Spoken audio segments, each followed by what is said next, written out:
Lady Mathilda. Ah, Claire. It's been a while since we've spoken like this.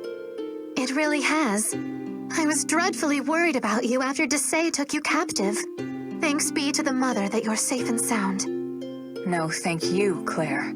It was your relentless fighting that put Desai's machinations to an end. I know what it's like to be held prisoner. I remember how small my cell was in the Southern Outpost. I could hardly sleep at night for fear of what might happen to me. But when I imagine what you went through, and how long you endured...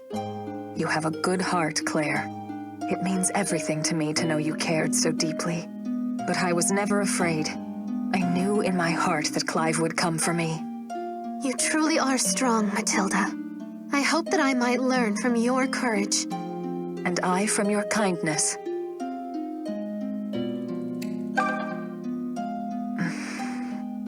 Lady Mathilda, is something amiss? You've been looking at me so intently. I would ask that you speak your mind.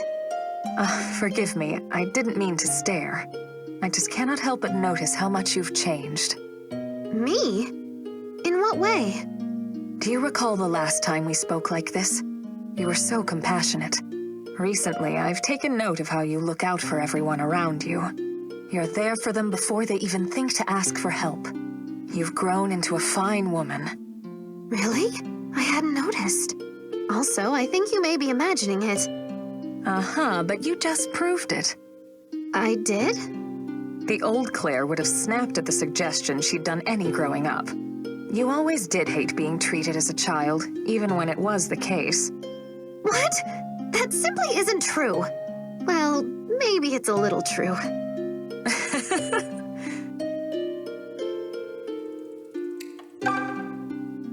Lady Mathilda? Hello, Claire. Do you need something? It's not often you come to me looking for conversation. Something you told me before has been foremost in my mind of late. And what is that? You said I'd grown into a fine woman, but then I started thinking about it. It's not so much that I grew up as that I had to leave part of myself behind. I miss the old days when Clive and Fernand and I lived in the castle. Being a Knight of Zofia was hard work, but I was basically carefree. If ever I became cheeky with you, it's because I was happy. But then the war came and crushed all of our dreams. I grew up thinking that the world revolved around me. But now I feel it's just spinning madly about for absolutely no reason at all.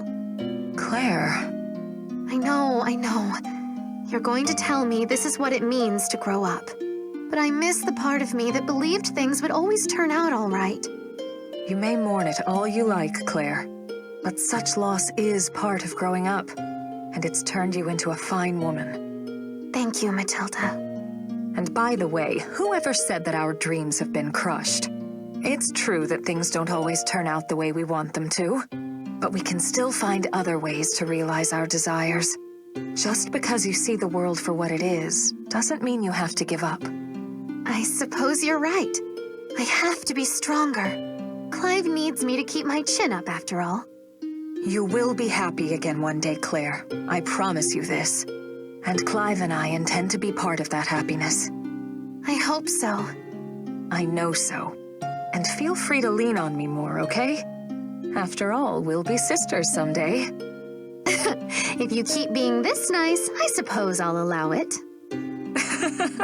Thank goodness for that.